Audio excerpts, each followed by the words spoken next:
शांति शांति। बोलिए राम दरबार की जय, शंकर सा परिवार की जय, पृथ्वी माता की जय, गंगे मैया की जय। हर हर महादेव शंभु। बोले अयोध्या धाम की जय, विश्वेश्वर नाथ की जय। 7वां अध्याय तक आप श्रवण पान किए। महा शिव पुराण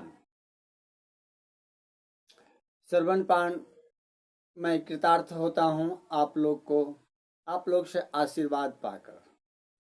जब आप लोग सुनते हैं, अच्छे कहते हैं, तो मैं समझता हूं अहो भाग्य, सेवा करना। सेव्यः सेव्यम सदा सेव्यम शंकरः सर्व दुःखः। भगवान शंकर द्वारा ब्रह्मा और केतकी पुष्प को श्राप देना। इस प्रकार श्राप भगवान शंकर द्वारा ब्रह्मा और केतकी पुष्प को श्राप देना और पुनः अनुग्रह प्रदान करना। नंदिकेश्वर बोले, तदुपरांत महादेव शिव जी ने ब्रह्मा के गर्भ को मिटाने की इच्छा से अपनी भ्रुकुटी के मध्य से भैरव नामक एक अद्भुत पुरुष को उत्पन्न किया। उस भैरव ने रणभूमि में अपने स्वामी शिव जी को प्रणाम करके पूछा कि हे प्रभु, आप शीघ्र आज्ञा दें, मैं आपका कौन सा कार्य करूं। शिव जी बोले, हे वत्स, ये जो ब्रह्मा हैं वे इस सृष्टि के आदि देवता हैं। तुम वेग पूर्वक तीक्ष्ण तलवार से इनकी पूजा करो, अर्थात इनका वध करो। तब भैरव एक हाथ से ब्रह्मा के केश पकड़कर असत्य भाषण करने वाले उसके अद्भुत 5वें सिर को काटकर हाथों में तलवार भांजते हुए उन्हें मार डालने के लिए उद्यत हुए। हे सनत कुमार, तब आपके पिता अपने आभूषण, वस्त्र, माला, उत्तरीय एवं निर्मल बालों के बिखर जाने से, आंधी के झकझोरे हुए केले के पेड़ और लता गुमलों के समान कंपित होकर भैरव के चरण कमलों पर गिर पड़े। तब ब्रह्मा की रक्षा करने वाले इच्छा से कृपालु विष्णु ने मेरे स्वामी भगवान शंकर के चरण कमलों को अपने आंसू जल से भिगोते हुए हाथ जोड़कर इस वर्त प्रार्थना की, जैसे एक छोटा बालक अपने पिता के प्रति टूटी फूटी वाणी में करता है। अच्युत बोले, हे ईश्वर, आप ही पहले कृपा पूर्वक इन ब्रह्मा को पंचानन रूप प्रदान किया था, इसीलिए ये आपके अनुग्रह करने योग्य हैं। इनका अपराध क्षमा करें और इन पर प्रसन्न हों। भगवान अच्युत के द्वारा इस प्रकार प्रार्थना किए जाने पर शिव जी ने प्रसन्न होकर देवताओं के सामने ही ब्रह्मा को दंडित करने से भैरव को रोक दिया।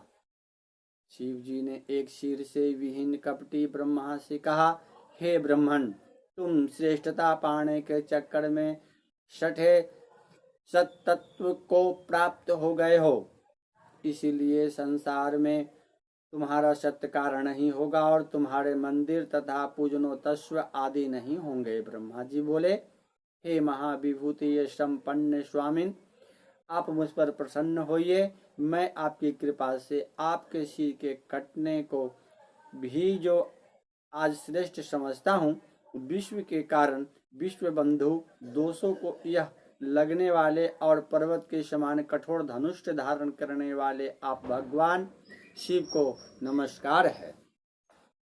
ईश्वर बोले, हे वत्स, अनुशासन का भय नहीं रहने से यह सारा संसार नष्ट हो जाएगा, अतः तुम दंडनीय को दंड दो और इस संसार की व्यवस्था चलाओ।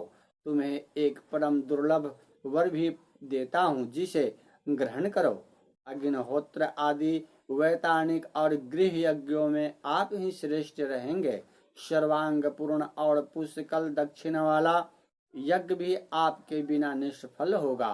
तब ब्रह्म भगवान शिव ने झूठी गवाही देने वाले कपटी केतक पुष्प से कहा, अरे शठ केतक, तुम दुष्ट हो, यहाँ से दूर चले जाओ। मेरी पूजा में उपस्थित तुम्हारा फूल मुझे प्रिय नहीं होगा। शिव जी द्वारा इस प्रकार कहते ही सभी देवताओं ने केतकी को उनके पास से हटाकर यंत्र भेज दिया। केतक बोला, हे नाथ, आपको नमस्कार है। आपकी आज्ञा से मेरा कारण तो जन्म ही निष्फल हो गया है। हे तात, मेरा अपराध क्षमा करें और मेरा जन्म सफल कर दें। जाने अनजाने में हुए पाप आपके स्मरण मात्र से नष्ट हो जाते हैं। फिर ऐसे प्रभावशाली आपके साक्षात दर्शन करने पर भी मेरे झूठ बोलने का दोष कैसे रह सकता है। उस सभा स्थल में केतक पुष्प को इस प्रकार स्तुति करने पर भगवान सदाशिव ने कहा, मैं सत्य बोलने वाला हूँ, अतः तुम मेरे द्वारा तुझे धारण किया जाना उचित नहीं है, किंतु मेरे ही अपने विष्णु आदि देवगण तुम्हें धारण करेंगे और तुम्हारा जन्म सफल होगा और मंडप आदि के बहाने तुम मेरे ऊपर भी उपस्थित रहोगे। इस प्रकार भगवान शंकर ब्रह्मा विष्णु और केतकी पुष्प पर अनुग्रह करके सभी देवताओं को स्तुत होकर सभा में सुशोभित किया। बोलिए शिव शंकर भगवान की जय। इस प्रकार श्री शिव महापुराण के अंतर्गत प्रथम विधेश्वर संहिता में शिव की कृपा का वर्णन नामक 8वां अध्याय पूर्ण हुआ। बोलिए आनंद कंद भगवान की जय, धरती माता की जय, गंगे मैया की जय, आदि शक्ति भवानी की जय, तीनों त्रिलोक की जय, धर्म स्थलों की जय। हर हर महादेव शंभो। 9वां अध्याय महेश्वर का ब्रह्मा और विष्णु को अपने निष्कल और सकल स्वरूप का परिचय देते हुए लिंग पूजन का महत्व बताना। बोलिए आनंद कंद भगवान की जय। नंदिकेश्वर बोले, वे दोनों ब्रह्मा और विष्णु भगवान शंकर को प्रणाम करके दोनों हाथ जोड़कर उनके दाएं बाएं भाग में चुपचाप खड़े हो गए। फिर उन्होंने वहां साक्षात प्रकट पूजनीय महादेव जी को कुटुंब सहित श्रेष्ठ आसन पर स्थापित करके पवित्र पुरुष वस्तुओं द्वारा उनका पूजन किया। दीर्घकाल तक अविकृत भाव से सुस्थित रहने वाली वस्तुओं को पुरुष वस्तु कहते हैं और अल्प काल तक ही टिकने वाली वस्तुएं प्राकृत वस्तु कहलाती हैं। इस तरह वस्तु के ये दो भेद जानने चाहिए। किन पुरुष वस्तुओं से उन्होंने भगवान शिव का पूजन किया, यह बताया जाता है। हार, नुपुर, केयूर, किरीट, मणिमय, कुंडल, यज्ञोपवित्र, उत्तरीय वस्त्र, पुष्पमाला, रेशमी वस्त्र, हार, मुद्रिका, अंगूठी, पुष्प, तांबूल, कपूर, चंदन एवं अगूर का अनुलेप, धूप, दीप, अश्वेत छत्र, व्यंजन अथवा ध्वजा, चंबर तथा अन्य दिव्य उपहारों द्वारा उन दोनों ने अपने स्वामी महेश्वर का पूजन किया, जिन महेश्वर का वैभव वाणी और मन की पहुंच से परे था, जो केवल पशुपति परमात्मा के ही योग्य थे और जिन्हें पशु नहीं पा सकते थे। बद्ध जीव, हे सनत कुमार, स्वामी के योग्य जो उत्तम वस्तुएं थीं, उन पर वस्तुओं का भगवान शंकर ने भी प्रसन्नता पूर्वक यथोचित रूप से सभासदों के बीच वितरण कर दिया, जिससे यह श्रेष्ठ परंपरा बनी रहे कि प्रातः प्राप्त पदार्थों का वितरण आश्रितों में करना चाहिए। उन वस्तुओं को ग्रहण करने वाले सभासदों में वहां कोलाहल मच गया। इस प्रकार वहां पहले ही ब्रह्मा तथा विष्णु जी ने पूजित हुए भक्ति वर्धक भगवान शिव विनम्र उन दोनों देवताओं से हंसकर कहने लगे। ईश्वर बोले, हे पुत्रों, आज का दिन महान है। इसमें तुम्हारे द्वारा जो आज मेरी पूजा हुई है, इससे मैं तुम लोगों पर बहुत प्रसन्न हूँ। इसी कारण यह दिन परम पवित्र और महान से महान होगा। आज की यह तिथि शिवरात्रि के नाम से विख्यात होकर मेरे लिए परम प्रिय होगी। इस समय जो मेरे लिंग, निष्कल अंग, आकृति से रहित निराकार स्वरूप के प्रतीक और वे सकल साकार रूप से प्रतीक विग्रह की पूजा करेगा, वह पुरुष जगत की सृष्टि और पालन आदि कार्य भी कर सकता है। जो शिवरात्रि को दिन रात निराहार एवं जितेंद्रिय रहकर अपनी शक्ति के अनुसार निष्कपट भाव से मेरी यथोचित पूजा करेगा, उसको मिलने वाले फल का वर्णन सुनो।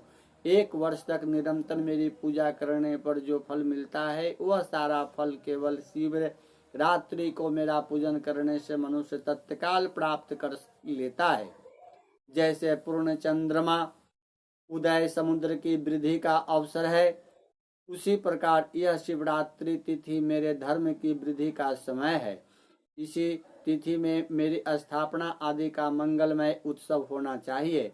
हे वत्सो, पहले मैं जो ज्योतिर्मय स्तंभ रूप से प्रकट हुआ था, उस समय मार्गशीर्ष मास में आद्रा नक्षत्र था। अतः जो पुरुष मार्गशीर्ष मास में आद्रा नक्षत्र होने पर मुझे उमापति का दर्शन करता है अथवा मेरी मूर्ति या लिंग की ही झांकी का दर्शन करता है, वह मेरे लिए कार्तिकेय से भी अधिक प्रिय है। उस शुभ दिन मेरे दर्शन मात्र से पूरा फल प्राप्त होता है। यदि दर्शन के साथ साथ मेरा पूजन भी किया जाए तो उसका अधिक फल प्राप्त होता है, जिसका वाणी द्वारा वर्णन नहीं हो सकता। इस रणभूमि में मैं लिंग रूप से प्रकट होकर बहुत बड़ा हो गया था, अतः उस लिंग से के कारण यह भूतल लिंग स्थापना के नाम से प्रसिद्ध हुआ। हे पुत्रों, जगत के लोग इसका दर्शन और पूजन कर सकेंगे, इसके लिए यह अनादि और अनंत जोड़ती यह स्तंभ अत्यंत छोटा सा जाएगा। यह लिंग सब प्रकार के भोगों को सुलभ कराने वाला और भोग तथा मोक्ष को एकमात्र साधन होगा। इसका दर्शन, स्पर्श और ध्यान प्राणियों को जन्म और मृत्यु से छुटकारा दिलाने वाला होगा। अग्नि के पहाड़ जैसा जो यह शिवलिंग यहाँ प्रकट हुआ है, इसके कारण यह स्थान अरुणाचल नाम से प्रसिद्ध होगा। यहाँ अनेक प्रकार के बड़े बड़े तीर्थ प्रकट होंगे। यहाँ स्थान में निवास करने या मरने से जीवों को मोक्ष हो जाएगा। रथोत्सव आदि के आयोजन से यथा सर्वत्र अनेक लोग कल्याणकारी रूप से निवास करेंगे। इस स्थान पर किया गया दान, हवन तथा जप, यह सब करोड़ गुना फल देने वाला होगा। यह क्षेत्र मेरे सभी क्षेत्रों में श्रेष्ठतम होगा। यहाँ मेरा स्मरण करने मात्र से प्राणियों की मुक्ति हो जाएंगी। अतः वह परम स्मरणीय रमणीय क्षेत्र अति महत्वपूर्ण है। यह सभी प्रकार के कल्याणों से पूर्ण, शुभ और सबको मुक्ति प्रदान करने वाला होगा।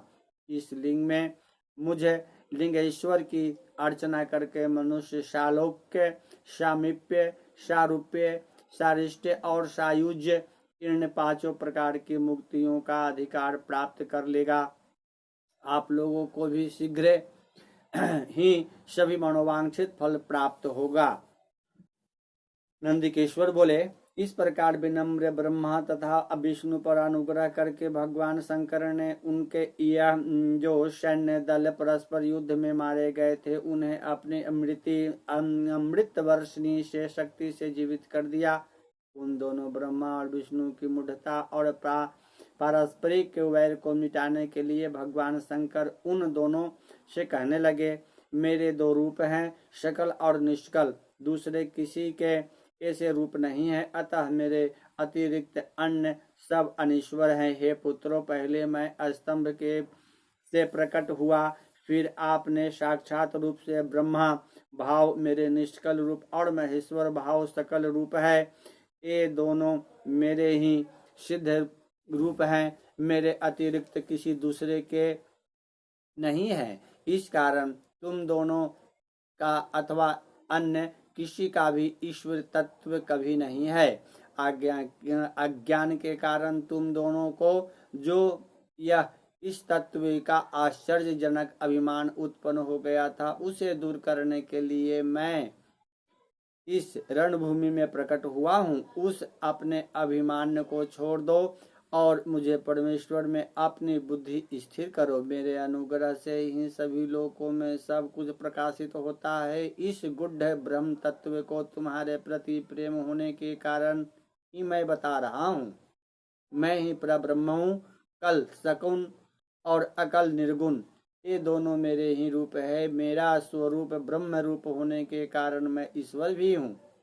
जीवों पर अनुग्रह आदि करना मेरा कार्य है। हे ब्रह्मा और केशव, सबसे बृहत और जगत की वृद्धि करने वाला होने के कारण मैं ब्रह्म हूँ।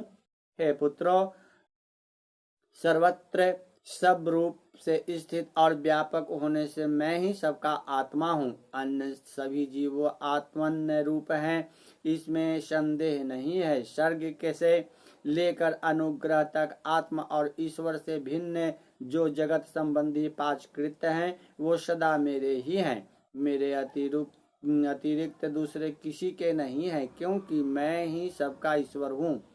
पहले मेरी ब्रह्म रूप तका बोध कराने के लिए निष्कल लिंग प्रकट हुआ था। फिर तुम दोनों को अज्ञात ईश्वर तत्व का स्पष्ट साक्षात्कार करने के लिए मैं साक्षात जगदीश्वर ही सकल रूप में तत्काल प्रकट हो गया। अतः मुझ में जो इस तत्व है उसे ही मेरा सकल रूप जानना चाहिए, तथा जो यह मेरा निष्कल स्तंभ है वह मेरे ब्रह्म स्वरूप का बोध कराने वाला है। हे पुत्रो, लिंग लक्षण युक्त होने के कारण यह मेरा ही लिंग चिन्ह है।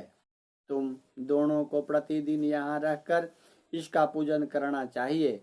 यह मेरा ही स्वरूप है और मेरे सामीपन्न की प्राप्ति करने वाला है। लिंग और लिंगी में नित्य अभेद करने के कारण मेरे इस लिंग का महान पुरुषों को भी पूजन करना चाहिए। हे वत्सो, जहाँ जहाँ जिस किसी ने मेरे लिंग को स्थापित कर लिया, वहाँ मैं अप्रतिष्ठित होने पर भी प्रतिष्ठित हो जाता हूँ। मेरे एक लिंग के स्थापना करने का फल मेरी समानता की प्राप्ति बताया गया है। एक के बाद दूसरे लिंग की भी स्थापना कर दी गई है, तब फल रूप से मेरे साथ एक तत्व सायुज्य मोक्ष रूप फल प्राप्त होता है। प्रधानतया शिवलिंग की ही स्थापना करनी चाहिए। मूर्ति की स्थापना उनकी अपेक्षा गौण्य है। शिवलिंग के अभाव में सब ओर से मूर्ति युक्त होने पर भी वह स्थान क्षेत्र नहीं कहलाता। बोलिए शिव शंकर परिवार की जय, राम दरबार की जय। इस प्रकार श्री शिव महापुराण के अंतर्गत प्रथम विधेश्वर अष्टनिहिता के शिव के महेश्वर तत्व का वर्णन नामक 9वां अध्याय पूर्ण हुआ। आप लोग श्रोतागणों से मेरा एक ही कल्पना रहता है कि शुद्ध अशुद्ध शब्द को सुने और काटें, समझे और सोचें और अच्छे गुण सभी को बताएं, विस्तार कराएं।